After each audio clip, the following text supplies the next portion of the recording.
0, 1.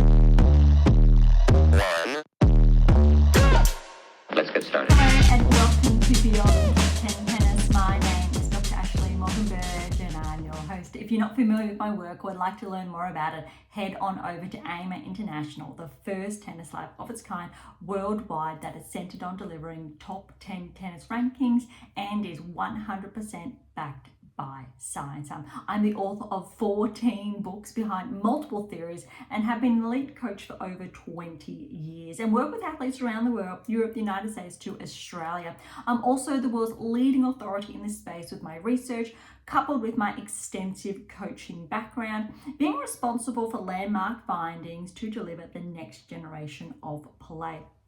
With new foundations this season of my two latest releases, My Tennis Black Book, Federer, Nadal, Serena, Djokovic, and my brand new release, My Tennis Workbook. This season is like none other before, so as always, buckle in and enjoy the ride. Welcome to our special edition, as promised, for the 2025 French Open, and we're doing a draw preview. So if you did tune in to our episode just a few days ago, so our typical weekly episodes, I did promise we were going to have that draw preview before the second Grand Slam of the season kicks off. I'll say in less than now 72 hours. I can't believe how much time has flown. But look, first and foremost, if you've been with us for some time now, thank you so much. We would not be here without you. If you are new, welcome. Look, as always, I think you've come at a great time because my brand new releases, both of them actually, are probably pivotal actually to start with. And they will help you or guide your way through the first, I will say, sections of Beyond Top 10 Tennis, the first key books in the collection. So there's 13 all up. Yes, 14 books there. One's a fictional. So you've got 13 books to make your way through, 11 excluding these ones. So these two help you make your way through, navigate all the work between, depending on what level you're at. And they're really fundamental. So if you haven't got your hands on these ones yet, please do. They will be very helpful and a really important resource. I won't go over what block you should be in, etc. For today's episode, we did go over that earlier in the week. So that's just a very brief recap. Before we do get into today's draw, we are going to quickly review the results on the other events that are underway this week. So WTA Tour is here as always, ATP Tour is there. No rankings, we did the rankings, look, 72 hours ago roughly, so with the updates as well. So we will make our way through just some draws, I'll say the tournaments that are wrapping up, purely so we can look at the very final last trajectories of a number of players that are still playing this week. Obviously, we know a lot of players are not playing, they're prepping for the Open, but we are going to have a look at some qualifying results as well for the French Open, because there are some noteworthy, I think, players that are progressing and others not so much, some that you may be surprised that are in the qualifyings and why. So we might touch on that briefly as well. It is a bit of a multifaceted episode. So first section, I'll try and keep it relatively brief. We know, obviously, with the early episode this week, 2 tournaments left. So we've got a 250 and a 500, similar on the ATP Tour as well over here. I also want to touch base on the 2024 results of the French Open, just for some comparisons, to have a look at players who have maintained that level of play, others who are most likely, unfortunately, highly likely to regress further in the rankings. And we do see this typically from one season to the next, but you may be surprised on a few key, I think, metrics, results from that perspective. All right, so we're going to kick off round of 16 in all of the 4 events, so 2 and 2, and we'll get all of that done before we dive into Roland Garros. just to separate, I think, those earlier metrics with the draw specifics, qualifying rounds, etc. And we'll look at those comparison metrics as well. Hopefully you're like me, that you are actually really excited here. I think we're going to see some new players break through. And if you've already looked at the draw, potentially you have, potentially you haven't. It's not the best for some players. It's really not. But other players, it's exceptional for. There is a huge opportunity for some players, with some sections of both draws respectively saturated with some really great contenders, and other sections of the draw, players that you may not really go, maybe they are primed to make their first semi-final, the Grand Slam or final. It's really opened up. And that's just the nature of the draw. And this draw has really played out in that favour, rather than favouring, say, the higher seeds that are more likely, say, to progress. So that's something we will dive into as well. All right, so we're going to kick off with WTA Tour Strasbourg to start with.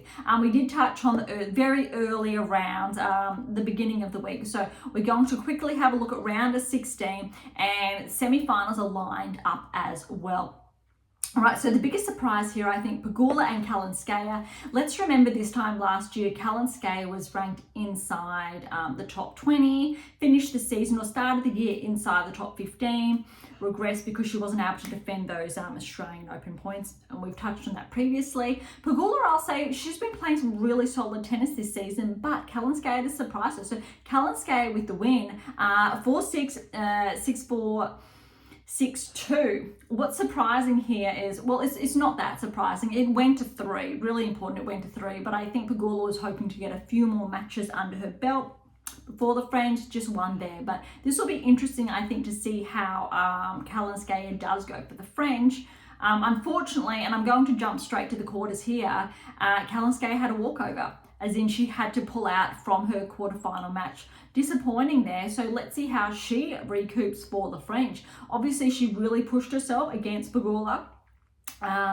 So that's a bit unfortunate, but well done to her opponent, who's going to have, I think, a lighter load. So check this out. Collins Raducanu, round of 16, 3 sets, but Collins pushed through with the wins. Look, 4-6, 6-1, 6-3. I like the result for both players. Especially that third set shows that Raducanu, look, she didn't go away, and that's an important, keep that in mind when we look at the draw later on. The good metric here is that we know Collins hasn't really had a really good start to the season, hasn't had those deep runs. I think her best result all season, undoubtedly, was getting that win over Swiatek a little over a week ago now. And I think that was a really big shock to a lot. But you got to remember, Collins I think she played her season really smart. She had a lot of rest, and she was at that plateau. And I think she started to peak in time. And I think that win against Swiatek really was a pivotal point where she really started to peak, and we saw this from her last season. And if you've read the books, and if you've been following Beyond Top 10 Tennis, you understand the peaks, how players, they do intentionally drop their level, they do hold back on purpose, preparing for that next peak. Djokovic is a prime example, and we've touched on that in the Black Book, last season's recap, etc. So I think Collins is actually playing this really smart. She's got a good wins under her belt, and she's starting to maintain that next peak. And I think if she's able to maintain that into the French, she could actually be a bit of a surprise packet, because she will not be seeded inside the top 10, 20. So she could cause some issues in those earlier rounds. Now this is a very big if, she maintains that peak. If she's peaked too soon in these events, we will see that earlier drop. So there's a lot of science behind that. It is very crafty, for lack of better wording, but we can track players who have been able to do that and not. And that's why some players, I won't name those names just yet, who have not actually been winning as maybe we've anticipated, it's not always a negative metric. Really important. Let's remember Alcaraz won the French last season, coming in a little bit underdone. Sinner, very similar. I'll say just a little bit underdone, where he wasn't, both of them weren't notching up titles as frequently, say, as Swiatek. And they both did very, very well. Obviously, we know what Swiatek did. Sabalenka as well, she did really good. And then unfortunately, stomach bug, I believe it was, and I think it was around that semi-final stage or quarter semi-finals, she wasn't able to progress. So there's actually a consequence for players who peak and peak too much too soon, and they don't have those rest periods. We saw that, for example, with Swiatek, underperforming at Wimbledon last season. We've seen that both with Sinner and Alcaraz, with that drop off shortly after. Obviously with Alcaraz, not immediately after, because he maintained that peak all through Wimbledon, but not so much prior. Sinner, very good as well. And we obviously know last season with the Olympics, and then the drop off for some players as well. It's a really interesting discussion, and I penned a lot about that as well. Zheng winning Olympic gold last season, and she had basically a very poor performance plateau leading up to that, and then she rode the wave. So there's a lot of the science behind that, and that's why the data is so important now. Just reading between the lines sometimes to see, are these players prepared? Are they underdone? Or have they been playing it really smart? And we need to track match by match, obviously tournament by tournament, to see obviously how that's playing out and why Grand Slams are so exciting, because they're very pivotal throughout obviously the calendar year to see if they are prepared or not to go far at the Grand Slam level. All right, so dropping down the draw now, we've just done those two, round 16. Badosa, she got a win against Buskova, but it was 3-3 and Buskova retired, so we won't read too much into that. But Samsonova got a good win over Parry, 4-4. So that quarterfinal, Samsonova, Badosa, Samsonova actually got the win, 6-4, 3-6, 6-4. Good match for Samsonova. Badosa hasn't had that many matches, I think, leading up to the French. She's got a few under her belt, but not as many as we'd expect from, say, that top 10 seed, top 10 player. And I think because of that, it's a little bit hard to tell. It's going to potentially be an anomaly, but I think Badosa could struggle in those earlier rounds if she has a tougher opponent. If she's able to ease her way in, a little bit different, but if she had a couple more matches under her belt, I'd feel more confident in Badosa, say, hitting that round of 16, maybe quarterfinals for her game. But again, we'll get to that later. All right, the rest of the round of 16 results here. We've got Linette with a good win over Shramkova. Rybakina, good. Oh, that scoreline was 4-3. Rybakina over Wang, 1-3. I like that from Rybakina, because look at this. And then in the quarterfinals, we're seeing Rybakina with a good win over Linette there, 7-5, 6-3. We haven't seen Rybakina with that many back-to-back wins. I'll say the last few weeks, she's had some tough matches. I'm kind of liking this, and we'll get to why later, because she's just bumped outside the top 10. We know she hasn't defended some really big points in the last couple of, I'll say 1-2 months, but she's starting, I think, to track just slightly. And I would place Rybakina's tracking ahead of Badosa just at this stage. And look, they're 10 and 11 respectively in the rankings. But potentially we could see a more positive metric from Rybakina if she's been playing it smart. But again, that's a very big if, because we haven't seen, I think, the level from Rybakina that we're used to seeing, say, for the last 6 months, or what we would have seen, say, this time last season.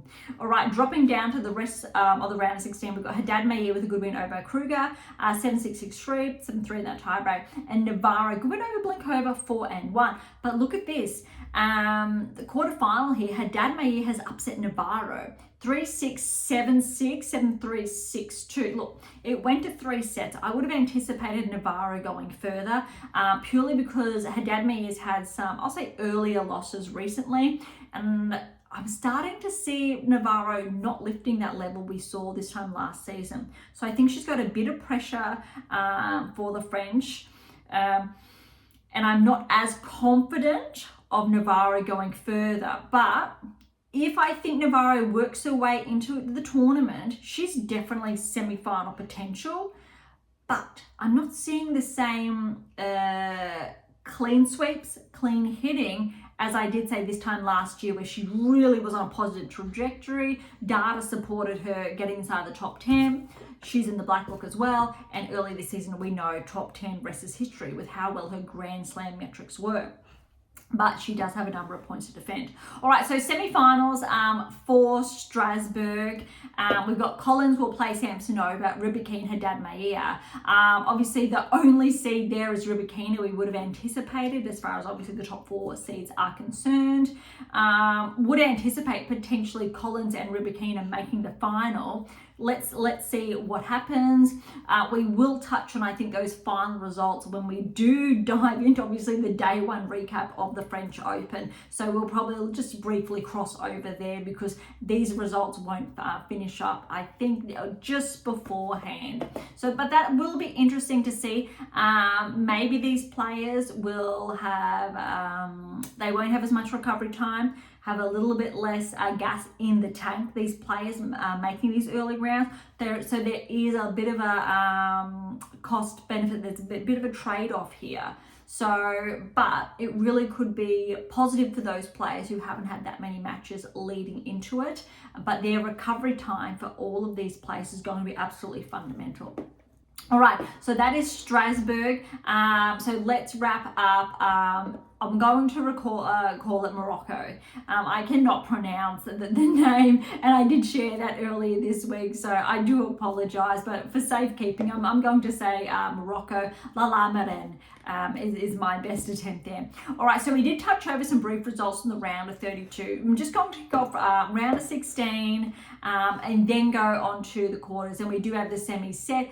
And look, this is a 250, just to put things into perspective. I'll go really briefly here. Bazazmaniera over Namahima, straight sets there. Tomljanovic over Perry in 3, both in 3. Lee over Baptiste in 3. Joint over Volonyets, straight sets. Good win there for Joint over the 9th seed. We've got Christian over Bolsova. These are 2 tie breaks, but both tie breaks were 7-1 apiece. Sevastova straight sets over Sonmez. Mateus over Rus straight sets, and Osorio the 2nd seed straight 3 sets, my apologies, over Rakimova. But down to business, quarterfinals. Tomljanovic over the 10th seed, Bazazmaniera. Very good win for Tomljanovic, 1 and 3.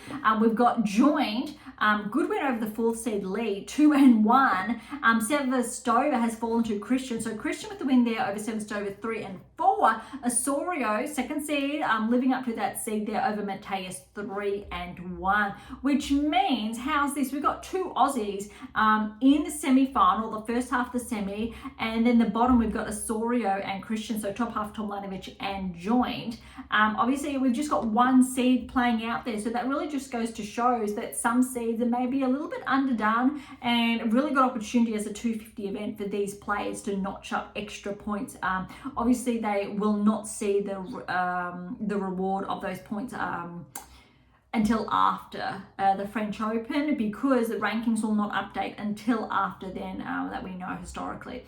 So Tomljanovic Joint, that's actually a really good opportunity for both players. I think Tomljanovic is just ahead of Joint in the rankings. They're very similar. Tomljanovic has been on tour for the best part of the last decade plus.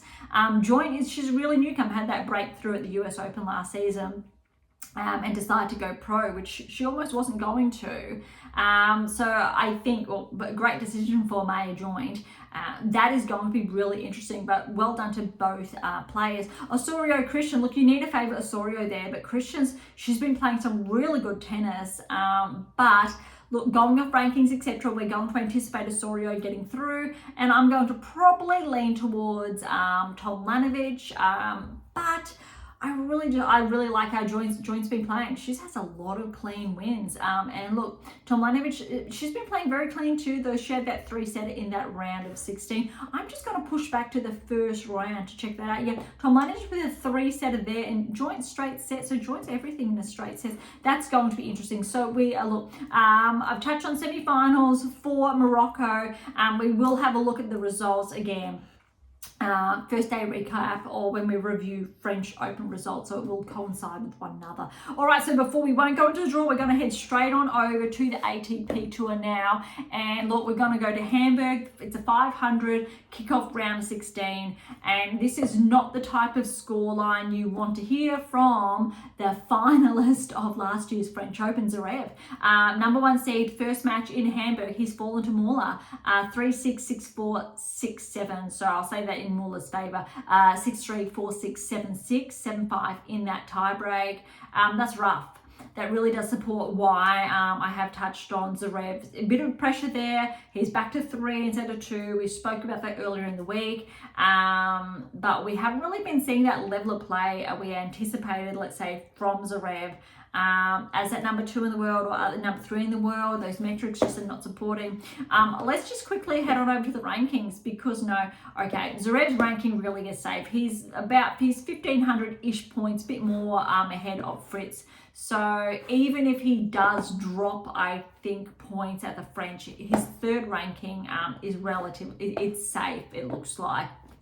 Depending obviously how Fritz does play as well, but I'm pretty confident Zverev should maintain number 3 as far as rankings are concerned. Obviously, if he goes on to win, that's very different, but I feel like Zverev's been underperforming. I'm really curious to see how Zverev's going to play at the French, the draw as well, because he's had, I think, a lot of early round losses, or those. It's tough, very high bar set, so I really need to be clear here. I'm saying early losses, this is round of 16. We're not talking always first or second round, although this is his first match with the bye first round. He's just not at that level that we saw last season, or not at the level we saw in Australia when he played that really solid match, even against Djokovic, those first, I think it was 1-2 first tight sets.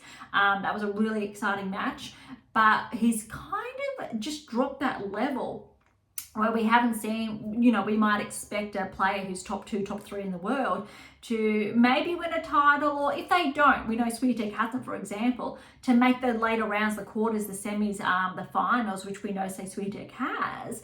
We haven't really seen Zverev doing that as frequently when we're looking at similarities, etc. So I think there's a lot, because we know Zverev, he made the finals of the French last season.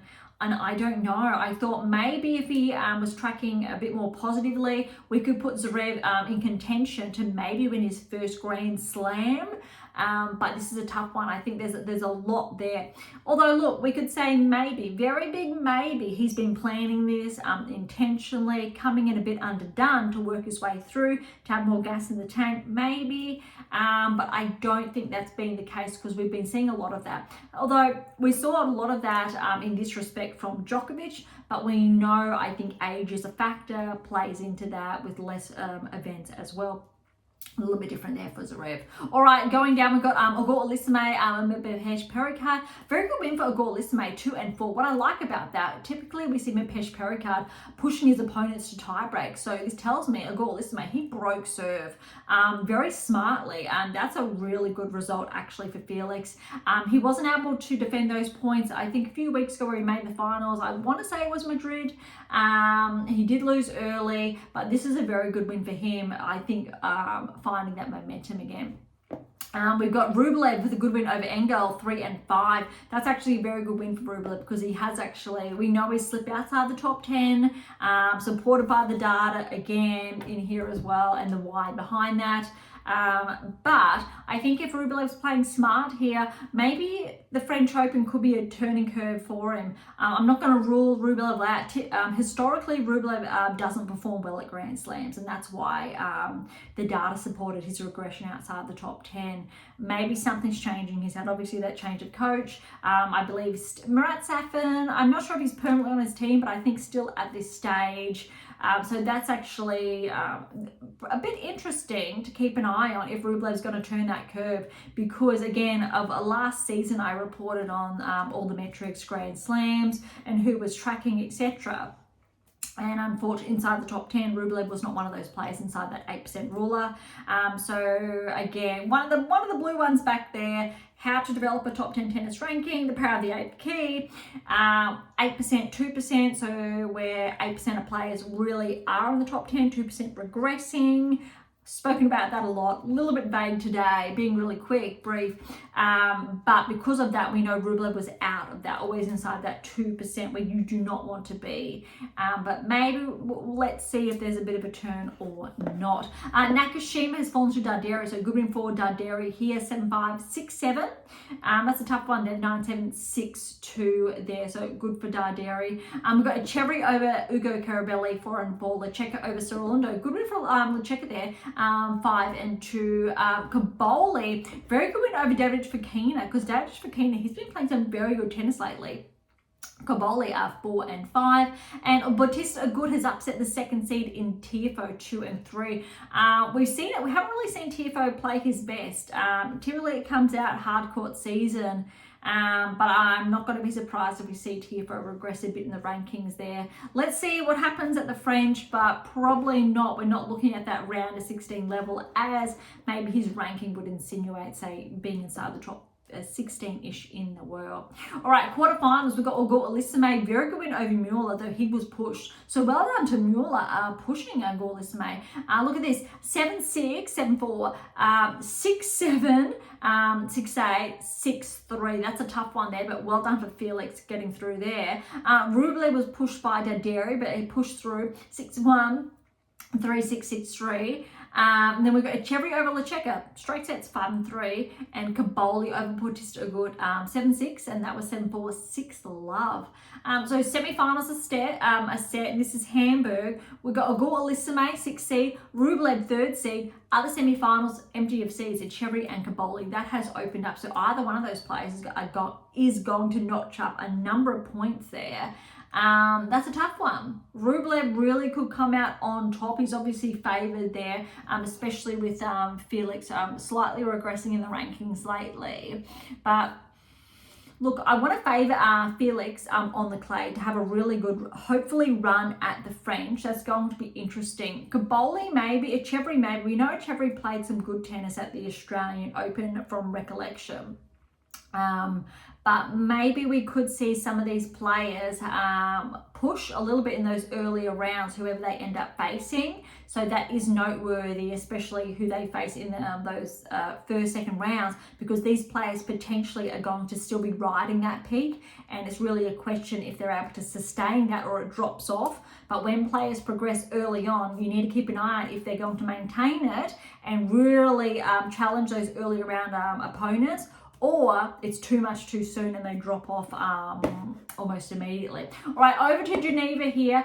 Fritz was the 1st seed, Djokovic was the 2nd seed, starting at the round of 16. Fritz, good win over Howell, 6-4, 7-6, 7-5 in that tie break. Herkax over Rindenek, 4-1.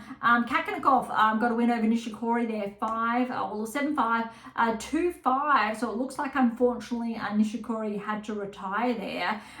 Keep that in mind, because as far as the French Open draw is concerned, I believe Nishikori has a very tough first round opponent. Would have hoped for Nishikori to be healthy there. It's a bit sad because we know, Nishikori, former top 10 player. I think I almost want to say former top 5. It's been some time now, but he's probably spent, I want to say, best part of the last 5, 6, 7 seasons maybe, really out with the rehab. His body has not played him any favours there. It's been a tough one. All right, Offner has upset Berge. Offner being the qualifier there. 2 tie breaks, 7-2 and 7-4 respectively. Poprin, good win over Fernley, 4-3. Norrie over Macaque, that's actually an upset there. 3-6, 6-2, 4-3. Oh wow, Macaque retired there. That is very interesting. Although I'm not going to read into it. We've seen Macaque retire before. We've seen a bit of that poor behaviour. I believe we saw it at the United Cup, for example. Mentally, he gets very upset and then he just wants to tank it and he just quits. that's a bit upsetting, but that is what's happened early in the year. I did not see this match, but I'm going to guess when you're 4-3 and it's that tight, typically most players want to fight to the very end to get that win. We have seen on, I'm going to say 1-2 occasions, Macaque just throw in the towel because he doesn't want to lose, and mentally something flicks or switches off. Not ideal. Well, it's not a very good, I think, show for tennis in general. So well done to Norrie there, especially qualifying through. Naldi over Marazan, 6-3, 7-6, 7-3 in that tiebreak there. Djokovic good win over Fucsovics 2-3. I think this is Djokovic's first match back since that early exit in Rome. My apologies, in Madrid. So that's actually a good win there, but, and it's a very big but, over to the quarters. So hold that thought. Hurkacz's got the win over Fritz. That's a bit of that. Well, we know that is an upset, but that's very positive, I think, for Hurkacz. 6-3, 7-6, 7-5. I'm looking forward to see how Hurkacz plays at the French, if he can be a little bit dangerous or not. Because we know this time last year he was inside the top 10, top 30 now. So he's actually going to have a tougher, I think, those earlier rounds. Let's see if he can cause some damage. I'd love to see Hurkacz make it round of 16, quarterfinals potentially. But this is going to depend on if he can ride that high, if he can maintain that level of play he played against Fritz. Fritz, I'm not that concerned that he's going to go into the French underdone. I am going to anticipate Fritz getting through to the round of 16, but we know that the French Open is absolutely brutal on top 10 players. Typically, we see probably about 50% of them fall prior to the round of 16. It's just not their favoured surface, for example. But I believe Fritz did make, I want to say, the quarters last year, was pushed to Zverev. Maybe it was the semis there from recollection. We'll have a look at that later. But we know he can play on the clay either way. So that's an interesting one. Offner has upset Kakanakop, the 4th seed, 4-6, 6-4, 6-4. Norrie has upset Poprin, 7-6, and that's 8-6, 6-4. And Djokovic, 4-4 over Analdi. It's actually a very good win there, which means Djokovic got back-to-back wins, which maybe we weren't anticipating. And I believe that wasn't Djokovic's birthday too, so that's always a nice result. Semi-final set, Hurkacz and Offner, Norrie and Djokovic. I'll tell you what, if Djokovic gets through over Norrie, what that tells me is he's been playing. He's been playing very smart with those earlier round losses. He's decided to lock it in. And I think if Djokovic does walk away with the title here, I really want to give Djokovic a chance to progress. I'm going to say quarterfinals, and I think if Djokovic makes the quarterfinals of the French, it's you need to give him a shot of winning the title. It's a very big maybe, especially if Alcaraz or Sinner does get through. However, Djokovic's opponent at the French Open, potentially if they meet in the quarterfinals, both players, probably not then. He probably will halt there. But I tell you what, if he does make it all the way through, that's still an incredible feat to progress through to, say, the quarterfinals. But we know historically, we have seen some earlier round losses from Djokovic, but it's Grand Slam time. And typically at the Grand Slams, especially this time of year, we do see good things. I know he lost a bit early in the US Open, but Australia, he still went deep. I believe it was the quarters there, maybe semis, I'm going to say quarters. So that is actually going to be quite interesting, the outcome there. All right, so we've done both of the 2 events on both tours, which means it is French Open time. Those ones took a little bit longer, but we were able to explain, I think, some key metrics there. Starting with the WTA Tour before we head on over to the ATP Tour. Really quickly, we're going to run through the qualifying before we look at the draw. All right, number 1 seed, Starobatseva. So she has had to qualify. Noteworthy, I believe, Starobatseva is ranked inside the top 100. So I'm not too sure what the cutoff is at this stage, but just really running home that you could be just ranked inside the top 100, just outside. You still need to qualify for the Grand Slam. She has made it through. Number 1 seed, she's made it through. First round of qualifying, second round of qualifying. She actually got the win over Zidansek in the second round. Zidansek's actually made the round of 16, I believe, at the French Open previously, because she's in one of the publications there, which we know the cutoff is round of 16. Really, really interesting interesting there. So well done to Stadipetseva. She's got the third round, so the final round of qualifying, which I believe will be happening later today. Other, I think, noteworthy, we've got Shia Bahara, but she fell to Berge in the second round of qualifying. That Berge got the win over Shia Bahara, the 31st seed, tie break in the third set, 12-10. That is a bit brutal. Galfi's the second seed. She's fallen in the second round of qualifying to Valentova. Valentova's pushed all the way through, so she will play in the third round of qualifying. 30th seed Zhang, she got through first round, has fallen second round to Walter. Stasnovich, third seed, got through first round, fell in the second round. So Stefani has made her way through. Really just looking at the seeds here. Semistarja, 21st seed's fallen first round. Ito, fourth seed, fell first round. Efimova, a wild card, fallen first round. Nyman, a 19th seed, she fell first round in 3. Samoskyu, she made her way through fifth seed, but she fell in the second round to Klimikova, who will play for a spot, or she's playing for a spot in the, I'll say, the main draw. Other players we've got here, Romero Gomez, 27th seed. She's made her way through. So we're seeing a lot, that's good, but a lot of seeds are not making their way through. Townsend got through in 2 tie breaks, first round against Sato, 7-1 and 8-6, over Chang in 3 in the second round. So Townsend, 6th seed, she will play for a spot in the main draw. Mapesh Pericard's. Mapesh Pericard's sisters here. She got a win first round, but she fell to Saville in the second round of qualifying. Saville and Townsend will play off for a spot in the main draw. Look, Watson, she's fallen in the first round. Saville's actually the 26th seed, so I've just touched on her results there. Marino, 7th seed, she's fallen first round. Sholinska, 20th seed, she got through first round. Tough one there, but fell to Juan in the second round. So Juan will play for a spot against Mboko.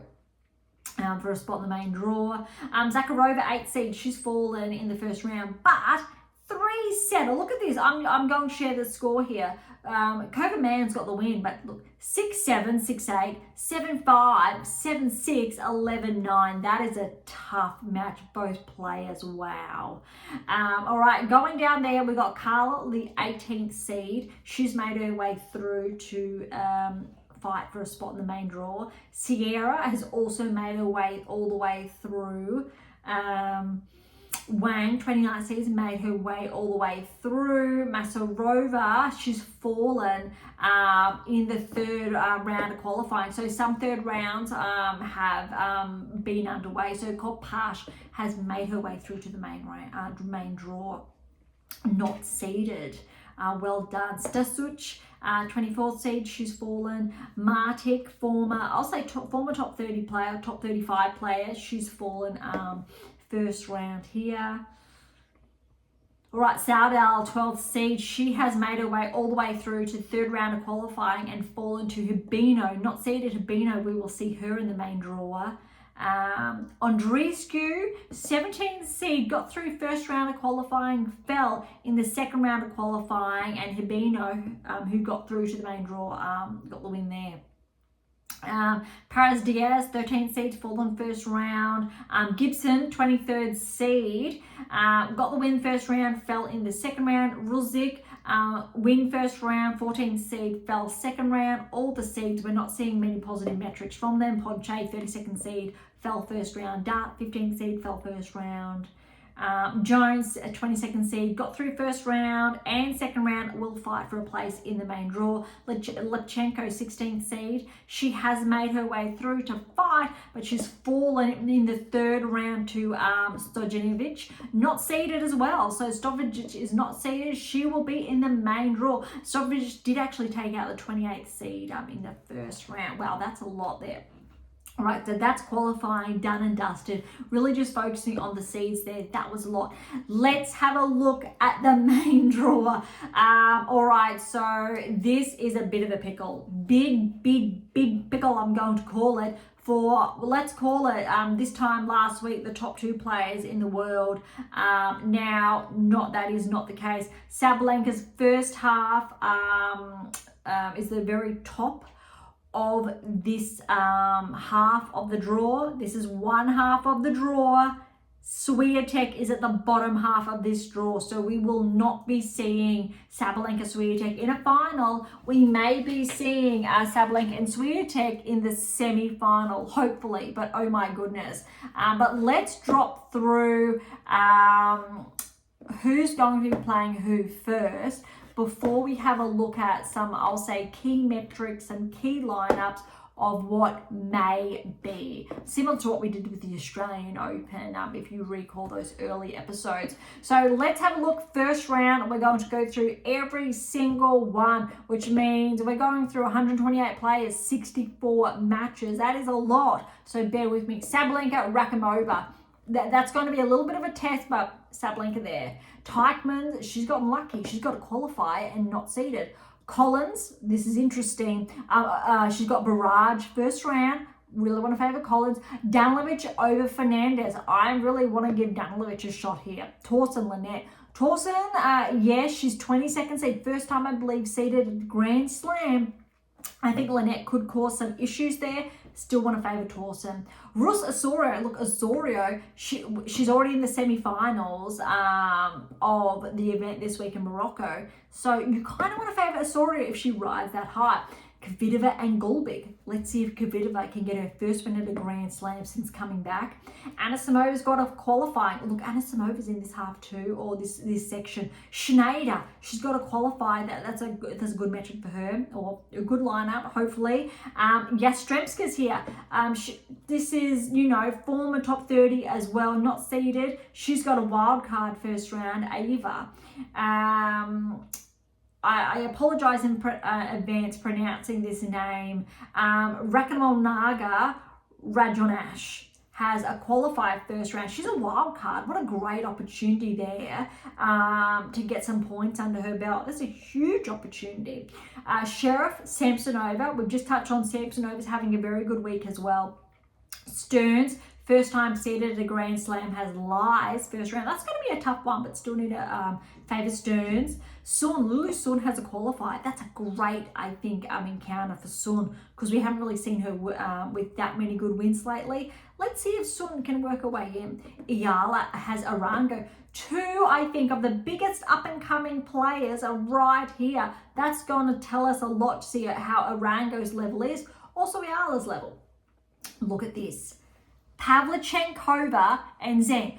Former French Open finalist, Pavlyuchenkova. Sure, she's on a regression lately. She's actually been, I think, under the weather. I think it's Lyme disease she's been dealing with. I think I read recently. Has Zheng. Zheng is coming off a high, but I'm not going to rule Pavlyuchenkova out of an upset here, but Zheng's with her win over Sabalenka the other week. You need to favour Zheng, but Zheng is in Sabalenka's section of the draw. That's the first quarter.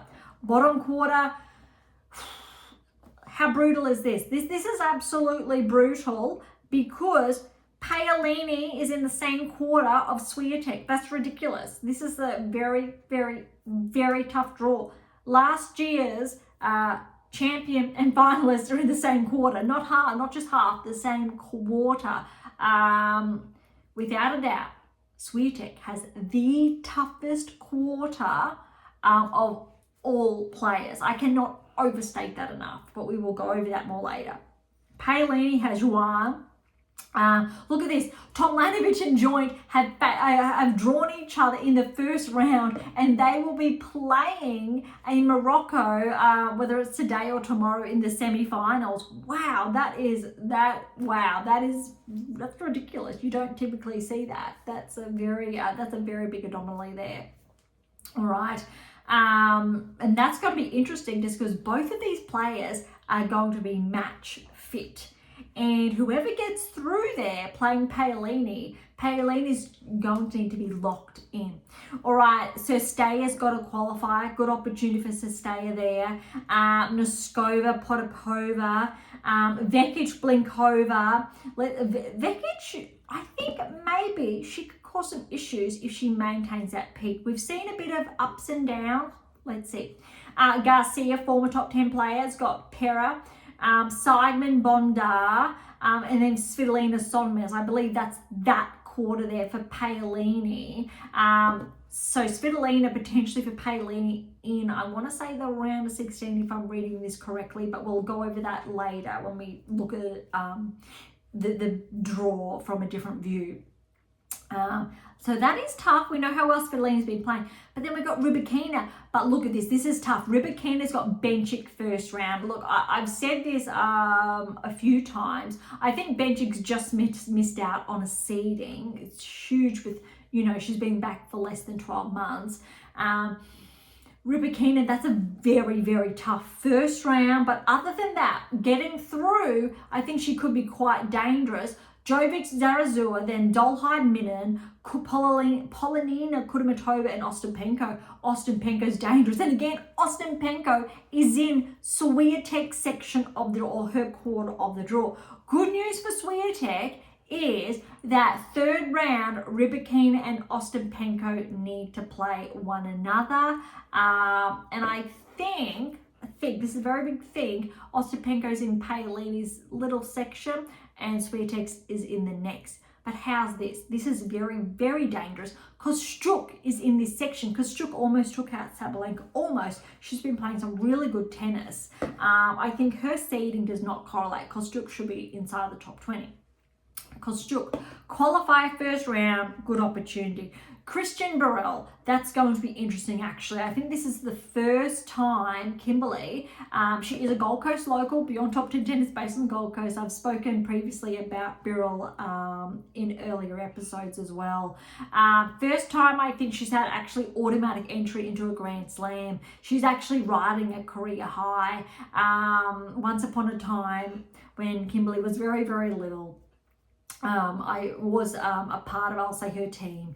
And then I worked a lot with her dad over the years. Back, I'm going to say 20-ish years ago now. So let's see if Kimberly can really get a few wins under her belt here. I think maybe, but because Struk is going to be very, very tough. Christian also. All right, how's this? Raducanu's here. And I know I've actually incorrectly shared the draw because guess what? Ostapenko is going to be in Swiatek's section. That is brutal. Potentially Ostapenko and Swiatek round of 16. Oh my gosh. Okay, but we will get to that later because Raducanu and Wang have to play each other. And guess who's below this? Swiatek and Shramkova. Swiatek needs to get past Shramkova. She potentially has Raducanu second round. Okay, sure. Swiatek has a winning record against Raducanu, but Raducanu's been playing some very good tennis lately. This is a very, very tough draw for Swiatek, especially with Ostapenko here. And I think the only reprieve potentially is if Rybakina gets that win over Ostapenko in the third round to help Swiatek's case there. But then, look, Swiatek, Rybakina round of 16, that's tough. But Swiatek's got Kostruk potentially third round. And that's even tough with how well Kostruk's been playing. Arguably so much harder than even Sabalenka's section of the draw. But that's the first half of the draw done. All right. The top of the bottom half of the draw, we've got Andreeva. We know Coco's at the other bottom half of the draw. I think this draw is fabulous. It's absolutely amazing for Andreeva. You really need to get, and I did share this earlier this week, that Andreeva really could actually make the semifinals. And with this draw, I kind of want to give Andreeva a chance to maybe make her first Grand Slam final. But check this out. All right. Andreeva has Buska first round. We've got Lemens against Kruger. Volnets in a qualifier. Another qualifier, Putintseva. Putintseva could cause some issues third round, but still I think Andreeva's solid there. Kazatkina, okay, 17th seed. Kazatkina, yes, she's seeded, but hasn't been playing, I'll say, her best tennis lately. Then Jean and Bagu. And then the bottom there, we've got Kessler and Rus. And then the biggest challenge here, I think, in this quarter for Andreeva is this match. And then this is the biggest blockbuster match of the first round is Osaka has Badosa. Osaka's coming off winning a tournament just over a week ago. Badosa, let's see, I think I just touched on there was that withdrawal, but it's tough if one of these players plays well. It's tough for Naomi because I believe it was at the French Open last year. I was about to say the Olympics, but let's say this time last year, Osaka had Swiatek and almost got the win over Swiatek. Tough one. Osaka, if Osaka actually gets past Badosa, she could get it. This could be her tournament. This could be her tournament for that round of 16 potentially, and face Andreeva. And I think that'd be a really exciting match maybe, but we just haven't seen enough of Osaka to go by. But that recent tournament win is a very positive metric. But let's see. Otherwise, look how good that draw is for Andreeva. All right, bottom half. Makova is back in action. She leads the top here. I'm just going to check that I'm reading this quarter correctly. So that is that quarter. Bottom quarter, we've got, and then there's a further 2 other quarters. Makova Parks, a bit tough, but I'm really favouring Makova. Sakari, Jackie Mo. If Sakari gets through, she got Makova. Look, Makova, again, she's a former Grand Slam finalist. This is a very big if. Makova plays really well. I want to give Makova a chance to make the quarterfinals. We've got Evanesian, Kalinina, Boyson, Mertens, French Jabeur. Look, Jabeur, you need to give her a shot. But look at this. Vondrousova has a qualifier first round. So potentially Vondrousova and Jabeur, both inside the top 10 this time last season, a second round encounter. That is brutal. And then you've got Lee in a qualifier and Pegula then into Tadoni. So Pegula potentially has, I think, Makova in the round of 16. This is a very big maybe. But Pegula's section of the draw has Vondrousova Jabeur. That's quite tough because Jabeur is not seeded, neither is Vondrousova. So a little bit tough there maybe for Pegula. Interesting to see how Pegula does play, but you need to favour her to get through to the round of 16. And Makova, I think if Makova and Pegula play on the clay in the round of 16, I'm going to favour Makova. We'll have a look at that more later. Okay, next section of the draw, we've got Keys. Keys has a qualifier. Then Bulta and a qualifier, Azarenka and Wickmayer, Kenin, Gracheva, Haddad Maia, Baptiste, Uchijama and a qualifier. And then you got Parry, Montgomery, Navarro, Bozes Meniero. This is a great draw for Navarro to work her way in, but she's just fallen to Haddad Maia. So she could have Haddad Maia in the 3rd round. And Kenin, I think, and Keys maybe 3rd round. But then it amps up this section in the 3rd round a bit. I think Keys has a huge opportunity to capitalise here, and so's Navarro. Navarro, Keys potentially in the round of 16. That's when it's going to get spicy. But other than that, I think both, it's okay. They can work their way through here. All right, last section of the draw, I think, if I'm reading this correctly. Yep, reading it correctly. Krejcikova. I think she played her first match all season last week, and she fell early. Very big test here. This is going to be really big. Look, I'm rooting for Krejcikova to get through to the round of 16 to prep for Wimbledon. We know she's the defending champion, and we also know she's won the French Open previously. But look, Krejcikova has Maria first round. Bottom then, we've got Kudermetova, Tomova. Should be able to work her way in. Qualifier and Cocchiaretto. Alexandrova, Bronzetti. Potentially we've got Alexandrova and Krejcikova for her biggest first test in the 3rd round. Look, if she's playing some good tennis, that's a maybe. But it's a tough ask for any player coming off basically a 6-month injury. Or maybe it's going on 7-8 months. Very big ask to get all your matches at a Grand Slam. So that's a big one. So I'll leave it with a maybe. Okay, dropping down the draw, Kalinskaya, Boskova, Cartel, Erika Andreeva, Paquet, qualified, Gadecki, Gorf. How good is Gorf's draw? Gorf has the best draw, I think, compared to, say, Paolini, Swiatek, Sabalenka.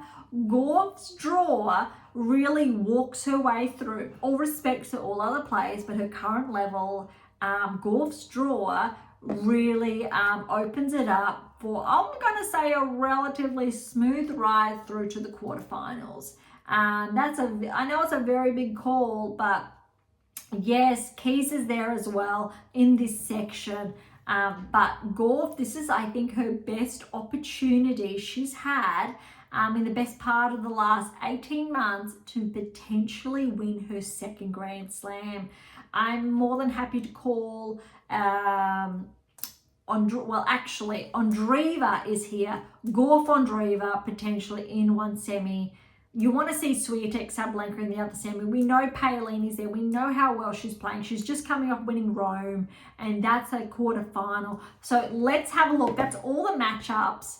Now, let's get pen and paper out. I've got it here, just like I did at the Australian Open. And today's episode, it's going to be a long one because we still have the ATP Tour to get through, and we're almost hitting it at the hour mark.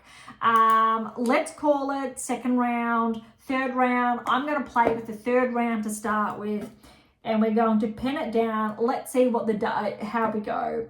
Sabalenka here, and we're going to say Thorsen for the third round for that encounter. All right, then, actually, no, that's incorrect. That we're seeing Fernandez, my apologies, Fernandez. Thorsen is on the other side of the draw. All right, I'm putting Thorsen then. Thorsen, getting through, and the next seed is Anisimova. Yep. And you need to remember, we are working with all the seeds here, but predominantly Schneider. We're going to have Schneider and Samsonova. Yeah, I think that should line up. Schneider, Samsonova. Not all seeds though. Stearns, I'm giving Stearns a shot here, third round, and Zhang. Wow, look how that is going to be interesting, isn't it? Stearns and Zhang. I think that's a big one, because I'm actually going to give Peyton a chance, but we won't get there just yet. All right, next section. Oh, this is silly. This is really silly because Paolini, and we know Swiatek's in this section. Paolini, yes, and yeah, Noskova. I think Noskova. Look, Noskova's got Potapova. That's a tough one, but I'm still going to put Noskova for a third round. Vekic, Vekic, Blinkova. I think, yeah, Vekic and Svitolina. How good is that one? All right, so Vekic and Svitolina. Dropping down further, we should have Rybakina and Bench. That's so tough, but I'm still going to say Rybakina because she's coming off this semi-final, maybe win this past week. So then we have Rybakina and Ostapenko. Wow. Two former top 10 players last season. That's a big one. And then Kostyuk and Swiatek. That is brutal. Really brutal, I think, for what are we at? 4 times fights, 4 times defending champion. That is that half of the draw. And let's drop down to the bottom half. Again, just focus on third round so we don't get too excited. Ondreva, absolutely, and Putintseva. All right. Ondreva, Putintseva. Kasatkina's here.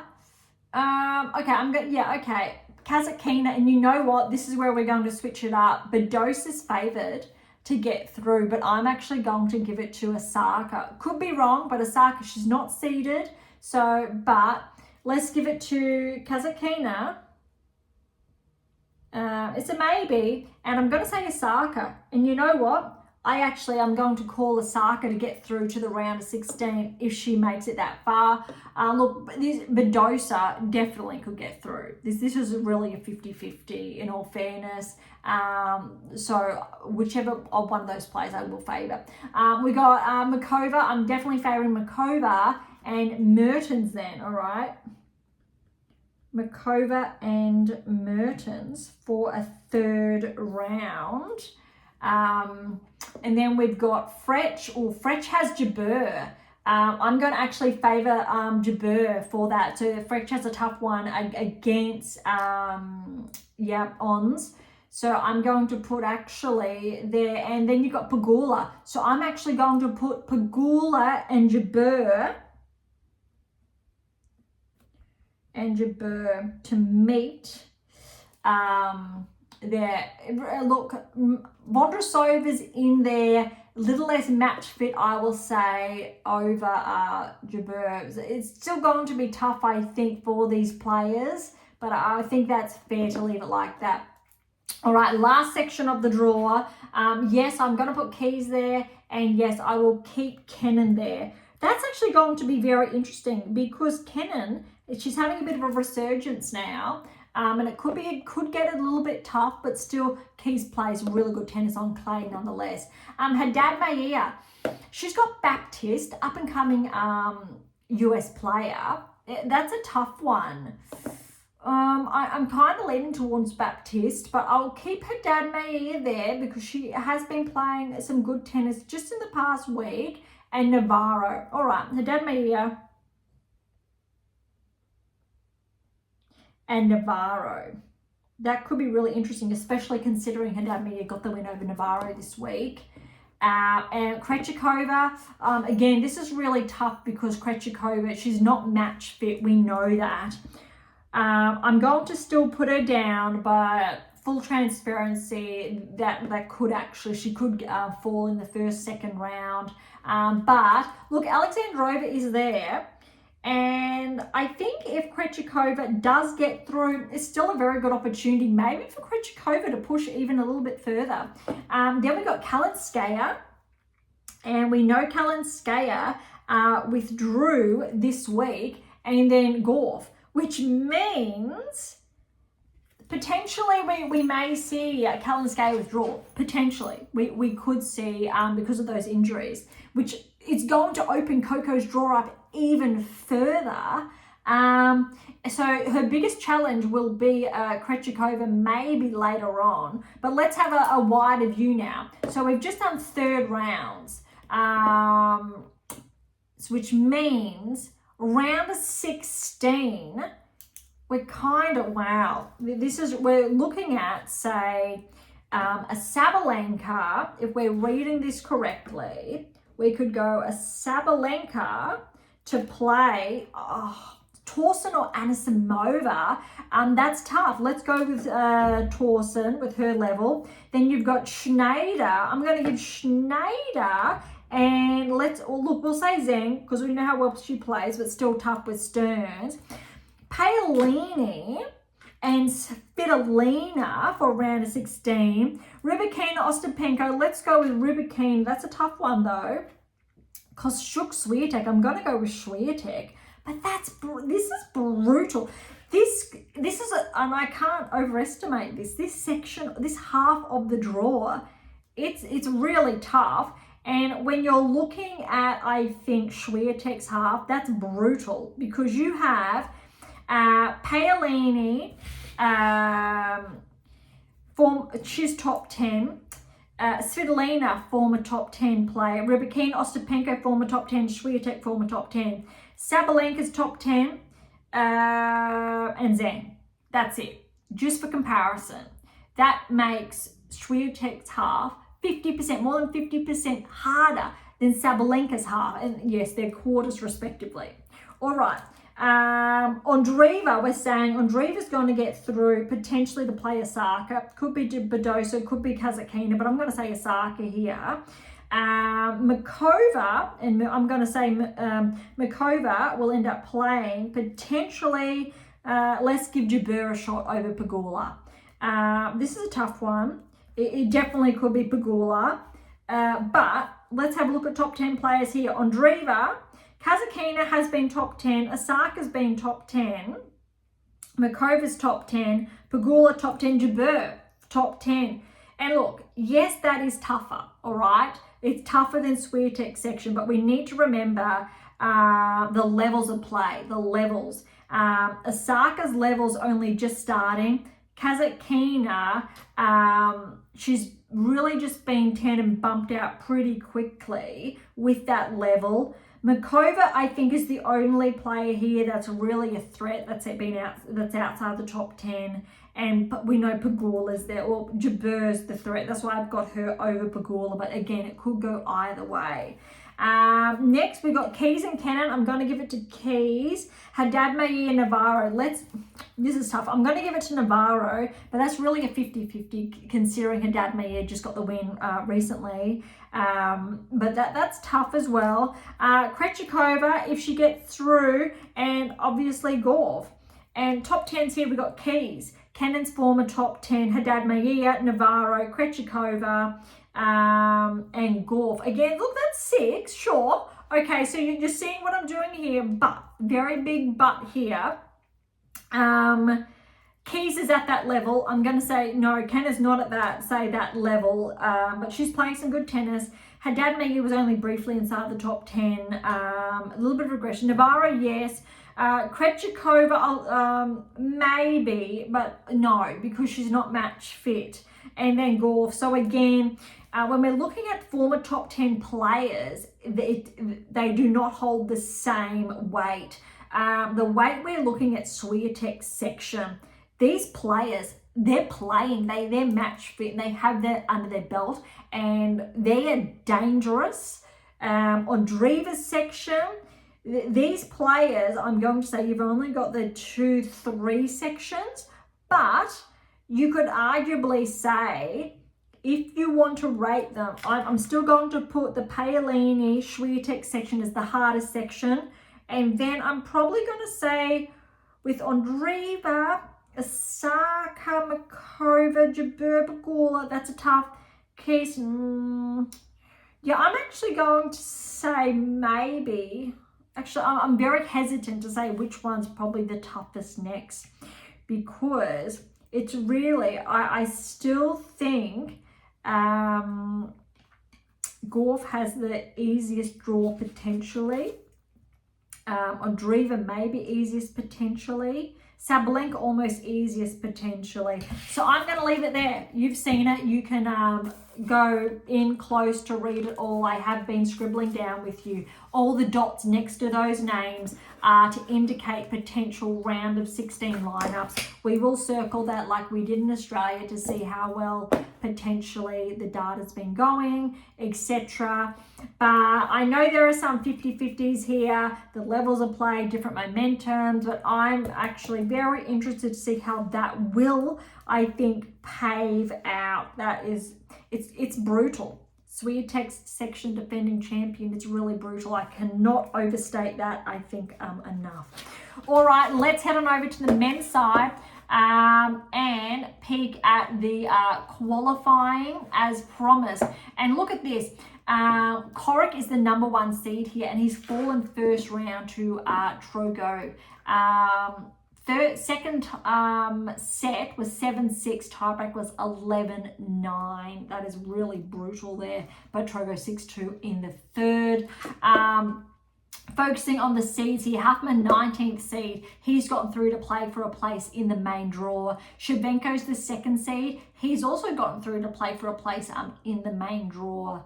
Draxel's the 31st seed, fallen first round in qualifying. Basavarari, 3rd seed's fallen first round. We've got Brokaga, 25th seed. He's fallen in the 2nd round of qualifying. Seng's fallen in the 1st round, 4th seed there in qualifying. Korea is the 30th seed. He's fallen in the 2nd round. Holt's the 5th seed. He's fallen in the 1st round. We've got Suenyan Wangenberg. He's actually a wild card, but he's fallen in the 2nd round. Kotov, 26 seeds, fallen 1st round. Harris, he has fallen 6th seed in the 1st round there. It's not looking good for a lot of the seeds, similar to the WTA Tour. Malijen Alves, 17th seeds, fallen in the first round. Fognini, 7th seeds, fallen in the first round. I think this could be his last French Open, so unfortunately he wasn't able to qualify. I believe his Italian Open, he said it was his last, so maybe that also could be the case for the French. Mayo, 32nd seeds, fallen first round. Silic, though, 8th seed, former top 10 player, Grand Slam champion. He has made his way through to the third round, qualifying to maybe make the main draw. He has Lloyd Harris, though. Lloyd Harris has made the round of 16 at a Grand Slam previously. Now, I remember that because he does feature in one of the books. So most players that make their way into one of the books, I do try to remember, even if it was, say, 5 years ago. Look, Garen's actually qualifying, former top 20 player, but he's fallen in the second round of qualifying there. Other seeds, Vertainen, 23rd seed, he's fallen in the second round of qualies. Eubanks, 9th seed. Look, I'm surprised Eubanks is qualifying. He got, I think, career high up inside the top 40, I think, last year, maybe, or thereabouts, or maybe it was 2 years ago, 3-ish. We know, I think he had that US Open solid run there, but he's fallen first round of qualifying. Nagal, India's best player there, got through first round of qualifying, but's fallen second round of qualifying. Just got inside the top 100 this year, but I'm not too sure if he's regressed or just inside at this stage. Daniel, 27 seeds, fallen first round. Moller, 10th seed. He's made it all the way to the third round of qualies, but he's fallen to Gigante. Gigante is the first player, well, no, second player, who's made his way through to the main draw, as well as Jackie Moe has made his way through to the main draw. Both of those players, well done. Big opportunity for these players. Next seeds are Kim, 21st seed, he's fallen first round. Quinn, 11th seed, he's made his way through all the way, got past Tomic in the second round. Third round qualies, he's gotten over the 24th seed Tarante in 3 sets. Third set tiebreak, 10-5. Wow. Well done to Quinn. I think he's the first seed. Well, no, there's a few. No, yeah, first seed, I think, to make his way through the qualies. Next we got Cirilundo, 12th seed. He's made his way through to play for a spot in the first round. Galan, 18th seed, will face Cirilundo. So both seeded players there, so that's a good metric. Boris Vera, 13th seed's fallen in the second round. We've got Manarino. I think he played some good tennis from recollect from the Australian Open, but he's in qualies. 20th seed, but he's fallen first round. Sabo Wild, 14th seed, has fallen in the second round. Taberner, 28th seed, has fallen in the first round. Spirizzi, 15th seed, he has fallen in the second round. Oh my goodness.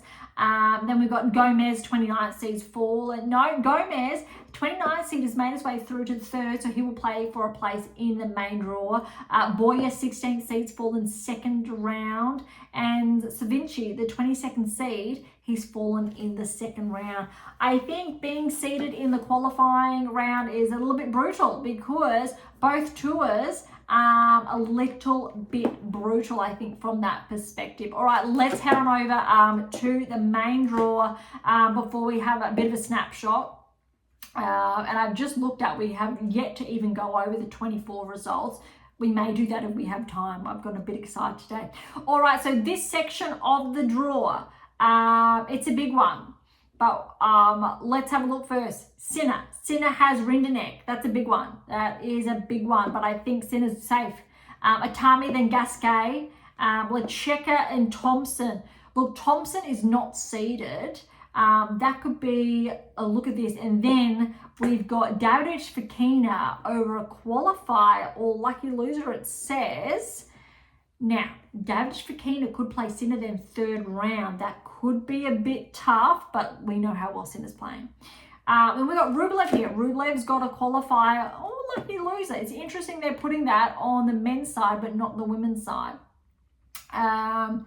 Then we've got a qualifier in Walton, Carabelli, Munar, Jarry, and Fils. That's a good draw for Rublev, although Fils and Rublev their third round. Diminor is in Sinner's section. Ouch. He's got Dejeri, Bublik, Duckworth. Then we've got a qualifier and a qualifier. Menzik, Mueller, Looking not good, pretty good for Alex making the third round there, but it looks like that round of 16, that's going to be brutal. We will get to that later. Hercax has Fonseca. Wow, that is going to be tough. I'm going to favour Hercax because of how well he's been playing this week. But Fonseca, that's a tough one. I believe this is Fonseca's first main draw appearance where he hasn't had to qualify or hasn't had a wild card. But I still think that's going to be dangerous. I don't want to write Fonseca off. Even though rankings wise he's out there, still inside the top 100. I think he's around like that 85 mark, 80 in the world at this stage. But Hercax playing some good tennis. Herbert Bonzi, Monfils is in this section, and Dalian and Draper Bellucci, which means Draper could have Monfils in the second round. That's going to be a tough one for Draper. You never want to write Monfils off, especially on the clay, especially with a home crowd. All right, Zverev has Teen. That's actually going to be tough, but I still think Zverev will get through there. De Jong, Passaro, qualifier Kaboli, and then you've got Naldi or Alisme playing some good tennis, but I still think this is a good draw for Zverev to work his way through to the round of 16 at least. Surilundo, Diallo, Giron, Greeken, Spore, a qualifier, Lakjovic, and then Dimitrov there. Dimitrov, that's a nice little section, I think, for Dimitrov to make his way through to the round of 16. Should be able to. Medvedev and Norrie. That's actually a tough first round for Medvedev, but still want to give Medvedev the nudge there. Kokovic, Rusabori. Fernley, Wawrinka. Wawrinka's got a wild card. That's good. Could go either way. Fernley's had, I think, a relatively good season so far, but really rooting for Stan to get through. But then you got O'Connell, Humbert there. Medvedev, that's not too bad. He should get through, to the round of 16 without too many hiccups. Shapovalov, Martinez, Bowen a qualifier, Mute a qualifier, and McDonald, Djokovic. Djokovic has a pretty good, I think, section of the draw, doesn't he? Should get through to the round of 16. Third round, Shapovalov, but I'm still going to favour Djokovic, I think, to get that win there. So Djokovic has a really nice draw. When we're comparing that to the WTA Tour's draw, this looks good. This is not too bad. All right, next section, we've got Mazzetti and a qualifier, Roya and Karabel Spina, Opelka Hijaka, Nakashima and Devine. Nice section there for Mazzetti. Not too many hiccups until he gets to the round of 16. Makak Hals, Kekmich Baez, Nava, Van der Zen Schulp, Bautista Agut and Rune. Makak and Rune for the third round, that could be interesting there. But otherwise, Rune's pretty steady, round of 16. TFO, Swaflin, Carino Busta Comasana, Brooksby Faria, Daderi Quarter. Nice section, good opportunity for TFO maybe to get through, but Quarter there, third round. Mitchelson, a qualifier. Majax and Milovic, Kopriva, Monterio, Fritz and Altima. Nice section there for Fritz to get through to the round of 16. I think that's a very good section for Fritz without too many hiccups. I think that could be the first half of the draw. Now we've got Rudd with a qualifier. Then we've got Borges qualifier, Tabilo, Kazuks, Poprin, Nishioka. All right, so maybe Poprin and Rudd third round could be a little bit of a challenge, maybe, but Rudd still not too shabby there, getting through, I think, quite steadily to the round of 16. Kakanakov, Vukic, Offner Struff, Fuchsovic, Schoolcake, Paul, and a qualifier. That's a really nice section for Paul to make his way steadily through the draw again to the round of 16.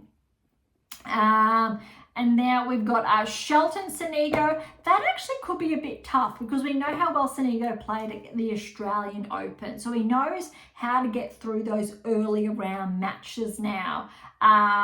But still, Shelton will give him the advantage. I mean, come on, he's still the 13th seed. Gaston qualifier, then two qualifiers face each other. What a great opportunity for both those players. We don't know who's who yet. A Chevrolet Tsitsipas, Bergs and Mapesh Perika. A little bit tough this half. And then a qualifier and Zoom Her. Okay, but I'm going to go Tsitsipas actually and Shelton. That is the toughest little section of the draw with potentially Tsitsipas and Shelton in the third round, so that's a maybe there. Dropping down, so Mapesh Perikard, Bergs, qualify Zumher, Mazen Nardi and Nishikori Alcaraz. That, other than, I think, Nishikori first round for Alcaraz, what a nice draw for Alcaraz to make his way through. Mapesh Perikard, sure, third round, but that's actually not too bad. In contrast, ATP Tour draw is so much kinder to their top seeds than the WTA Tours draw. That's rough. All right, let's go out for that bird's eye view to drop down now. Who's potentially with who for the third round? Because we're going to go off these data points, metrics as the draw does play out over the next fortnight. Sinner, absolutely. I'm putting him there. After all, he did make the final last week. And Davidovich Fokina. I think that is going to be a really good test there. All right, Rublev we've got and Fils. Yeah, I'm still putting them there. I don't think there's going to be upsets there. All right, so Rublev, Fils we've got. Dimonor in this section. So yeah, I'm going to put Alex there and Menzik should be... Actually, Mueller's there, and Mueller got a very good scalp, actually, over Zverev this week. We could mix this up. I mean, Menzik, that's a tough one. 19th seed. Mueller, no, I'm still going to give Menzik there, but note my hesitation of maybe putting Mueller there. That's still tough. All right, Hurkacz, Fonseca. I'm still putting, I think, Hurkacz through, although Fonseca could play the match of his life, and there's a very big maybe there. Monfils is in this section of Drapers. That's tough, but I'm still going to say Draper. But no, that actually could be Monfils there. You never know. All right, look at this. This is crazy because Zverev is in the same section. Wow. All right. So Zverev is in Sinner's section. So he is 10. I still think Zverev should be able to get through. Dijon, looking at that, looks pretty good. And so third round, I'll say Ogor Elisame or Aliassime. Seralundo here. Seralundo and Dimitrov. Looks like that should be pretty straightforward. Forward Seralundo and Dimitrov. Medvedev, we've got Medvedev. Nori, I'm still giving, look, Marinka's in this section. Humbert. Look, let's go Medvedev. And just because that's tough. No, I'm going to say Humbert because Humbert was top 15 earlier this season and he's got his home crowd. And then dropping down the bottom here, you've got Shapovalov and Djokovic. Going to put Djokovic. And that is the third round. That is a huge first section of the draw. That's big. All right, dropping down to the second half of the draw. Looks like it's going to be a lot kinder to these players. Mazzetti, because he's just entered the top 10 only 2 weeks ago now, this is a huge opportunity, I think, for Mazzetti to go far. He's got Nakashima as the seed there. Looks pretty safe for both players. It could be upsets, but Nakashima, third round for Mazzetti. Macaque, Baez. Actually, you know what? I'm actually going to put Baez over Macaque because of how Macaque's been playing. Well, no, because of his attitude, potentially. Baez, see, that's one little discrepancy there. Baez will still put Rune. It will still put Rune. All right. It's a maybe. Maybe Macaque could get through. But Baez, he's had some good clay court wins lately. TFO, A little bit hesitant there, but I think I'll keep Tiafoe. Comasana, actually, that's a very big maybe. No, look, I'll keep Tiafoe and Korda just, and Korda there. All right, and to cap that little Korda off, we've got Mitchelson. I think the first time Mitchelson, I think, is going to be seeded. I think this could open up Mitchelson, and I think I was going to say Majetovic. Let's go Mitchelson, maybe, and Fritz. All right, we'll keep Mitchelson and Fritz but I think the 32nd seed in Mitchelson could be a bit susceptible there in the first, second round. All right, last section of the draw. Rudd. Yeah, this is a nice section. Rudd and Poprin. And Poprin. Kakanakov, yes, with how well he's been playing. And Paul. That's actually going to be, I think, going to be a tough third round. Kov and Paul. Next going through, we've got Shelton, and he does have a first round, but I'm still going to give it to Ben there. And Echeverry. No, Tsitsipas. There we go. All right, Shelton and Tsitsipas. And Mapesh, Pericard, and Alcaraz.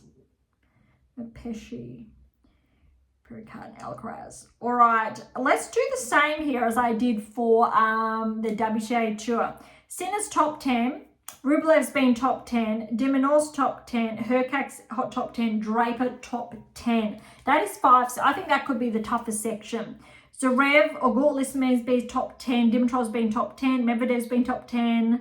I don't think Shapovalov's been top 10, and Djokovic has been top 10. Could be it's definitely the toughest half without a doubt. 5. Mazzetti's top 10 just. Rune has been, he's still top 10. Tiafoe, I think, maybe has been top 10 briefly. I'm going to say yes, maybe yes. And Fritz, so he's down there 4. Rudd's been top 10.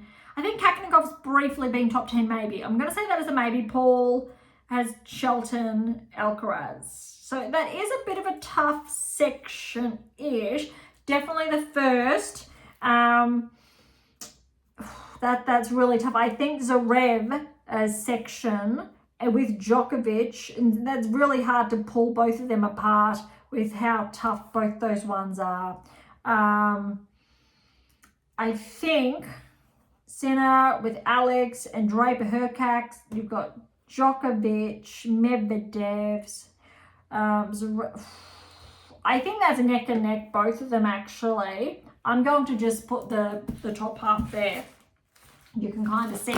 All right, let's have a look at, before we finish this up, potential round of 16s. I'm putting Sinner to get past David Fokina. I'm putting I'm going to put Fils to get past Rublev. That's, yeah. Dimonor over Menzik. Hurkacz, Draper. You know what? I really want to put Draper, but I'm tempted to put Hurkacz. Let's put Hurkacz. Even though, let's give him a shot, but I'm hesitant. Obviously, rankings-wise, it's Draper. Zverev, Ogor, Elisame. Look, we're going to go with Zverev. He is a finalist. But I think that's actually going to be tough. We need to remember these are 5-setters as well. And I think that does favour Zverev. Dimitrov, Cerundo. Look, I'm going to say Dimitrov, but I think it's a really good opportunity for Cerundo there. Medvedev, Humbert. Medvedev, but really good opportunity home crowd for Humbert. And I'm still going to put Djokovic there because it's a grand slam. Mazzetti over Nakashima. Baez, Rune. Look, I'm going to put Rune, but I still think Baez has a shot there. Again, over 5. Tiafoe, Korda. I'm actually going to put Korda here. I know that's it's a big maybe. It could be Tiafoe, but I'm a bit hesitant about this section. I'm still putting Fritz over Michelson. We know how well he can play. Rudd over Poprin. Paul just over Kakanakov, but I think that could be very tough. You need to give it to Tsitsipas. Tsitsipas over Shelton and Alcaraz over Mpeshi Pericard. Look, this is so much, I think, smoother for the seeds in contrast to the WTA tours, or especially for their top 10 players, top 5 players, defending champion. Look, Alcaraz actually has, I think, really, look, Rudd's is in his section for the quarters. That's tough, but I still think Alcaraz has a pretty smooth path to defend his title, especially in contrast to, say, Swiatek.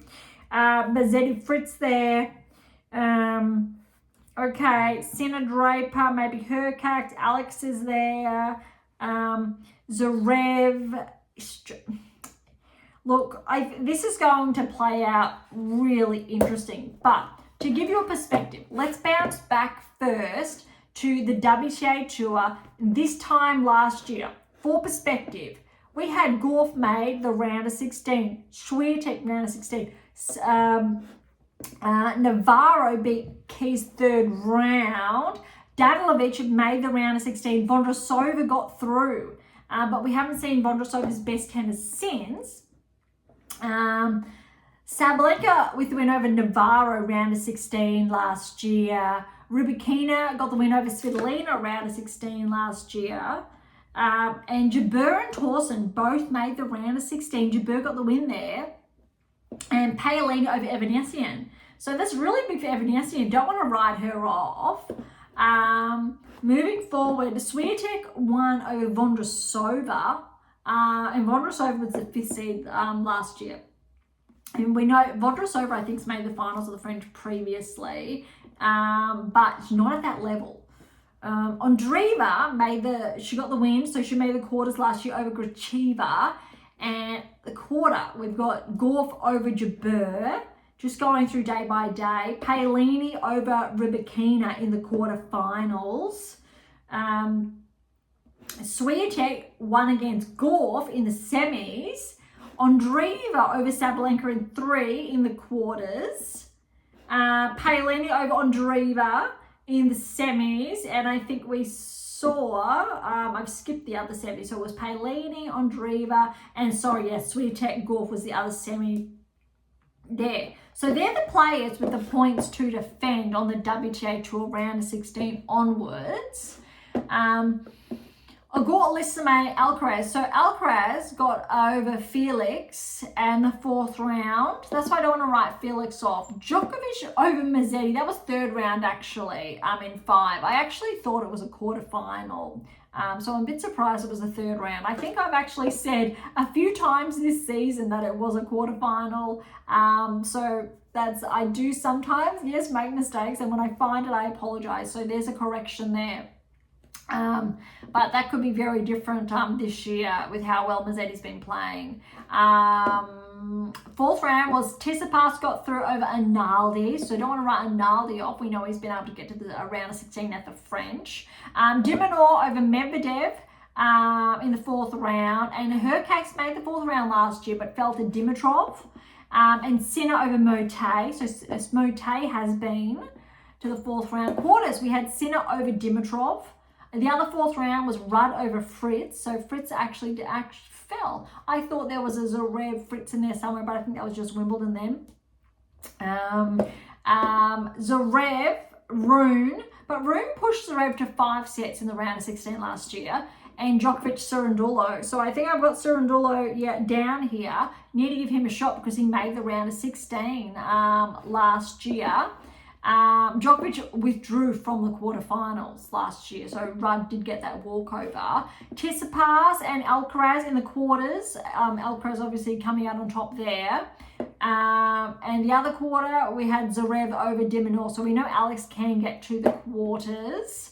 Semi-final 5-set Alcaraz Sinner. The good news is both of them are in different halves this year, so we could see them in the finals. I think that's what we are anticipating.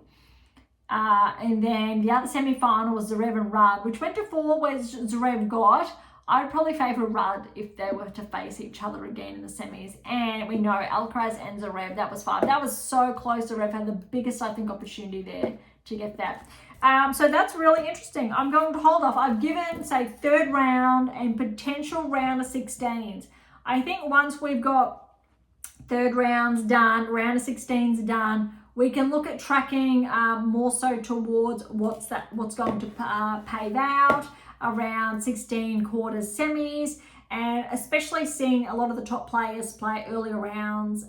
We are going to see them, a number of them fall. Maybe some of the ones I penned down as well, we will see them fall. But like every Grand Slam, we do have those surprises. So it is going to, I think, be really, really interesting. But I will leave it today there with all the recaps and the French Open draw preview done. Finishing off with that recap with last year's results round 16 onwards, and that we know we are going to see a very big ranking shift after the French Open, because this time last year, that's when we saw a lot of the shifting underway. All right, so thank you so much for listening.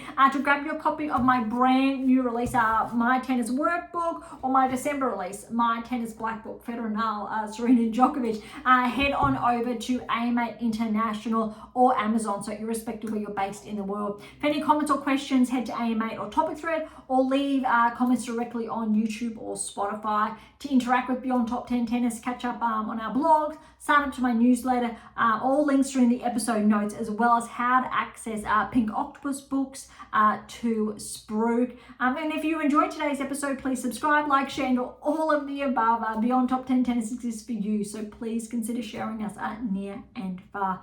And if you're serious about heading towards the top 10, or want to know what your game is missing to secure a top 10 ranking, or more towards that Grand Slam, replicated success, maiden Grand Slam, look, don't be shy. Come and say hi. All right, on that note, thank you so much for listening. I'm so incredibly grateful. I am your host, Dr. Ashley Morgan Berge, and this is Beyond Top 10 Tennis.